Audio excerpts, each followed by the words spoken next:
देख रहे हैं BA न्यूज़ लाइव। खबर हमारी, फैसला आपका। इस वक्त की बड़ी खबर बरेली से, ब्यूरो नागेश गुप्ता के साथ। बरेली। भारत रत्न युवा दिल की धड़कन स्वर्गीय राजीव गांधी की 78वीं जयंती पर राजीव गांधी स्टडी सर्किल के समस्त पदाधिकारियों व सदस्यों ने मंडल कोऑर्डिनेटर डॉक्टर चारू मेहरोत्रा की अध्यक्षता में एक गोष्ठी का आयोजन किया, जिसका विषय राजीव गांधी और उनका विकसित भारत का विजन था। इस अवसर पर वक्ताओं ने अपने अपने विचार प्रस्तुत किए। डॉक्टर चारू मेहरोत्रा ने कहा कि आज का विकासशील भारत उन्हीं की देन है। वह भारत के सर्वप्रथम ऐसे प्रधानमंत्री थे जो देश में तकनीक लेकर आए। 18 वर्ष की आयु में वोट देने का अधिकार उन्हीं की देन है, क्योंकि वह जानते थे कि देश युवाओं के हाथ में सुरक्षित रहेगा। परंतु वर्तमान में सभी राजनीतिक दल उनकी लाई तकनीक का लाभ तो उठा रहे हैं, परंतु उस समय यही उनके सबसे बड़े आलोचक थे। उनकी दूरदृष्टि थी कि कोविड के दौरान शिक्षा ऑनलाइन दी गई और शायद भारत में इसके जनक राजीव गांधी थे, जिन्होंने इंदिरा गांधी मुक्त विश्वविद्यालय बनाया, जो दूरस्थ शिक्षा, ऑनलाइन शिक्षा का पूरे देश में एक बड़ा केंद्र है। आज के युवाओं को उनके समान ऊर्जावान व देश को प्रेम करने वाला होना।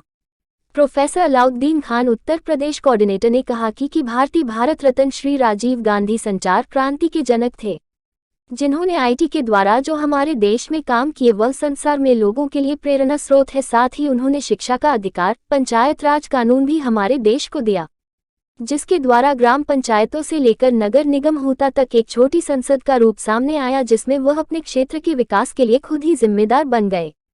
राजीव गांधी स्टडी सर्किल की सदस्य डॉक्टर अलका ने कहा, राजीव गांधी देश के एक ऐसे युवा थे, प्रधानमंत्री थे, जिन्होंने अपने कम समय में ही युवाओं पर अपना प्रभाव छोड़ा। वह देश के युवाओं को स्वावलंबी, मेहनती व देशभक्त होने की प्रेरणा दी। जानते हैं वो उन्हीं की देन थी। चाहे वो 18 वर्ष में वोट देने का अधिकार हो, चाहे वो तकनीकी शिक्षा हो, चाहे वो संचार, मोबाइल का हमारे देश में आगमन हो, ऐसे बहुत सारे कार्य जो राजीव गांधी जी ने अपने समय में किए वो वाकई में प्रशंसनीय थे। और आज जो राजनीतिक दल बड़ी बड़ी तकनीकी की बात करते हैं, 5G 4G की बात करते हैं, लेकिन जब राजीव गांधी जी इन तकनीक को हमारे देश में लेकर आए थे तो सबसे ज़्यादा आलोचना इन्हीं विरोधी राजनीतिक दलों ने ही की थी। परंतु आज उनकी दूरदृष्टि को अगर हम देखें तो राजीव गांधी जी ने आज बहुत समय पहले ही ये जान लिया था कि अगर भारत को विश्व गुरु बनना है तो उसे अपनी तकनीक, अपनी टेक्नोलॉजी को बहुत अधिक विकसित और एडवांस करना होगा।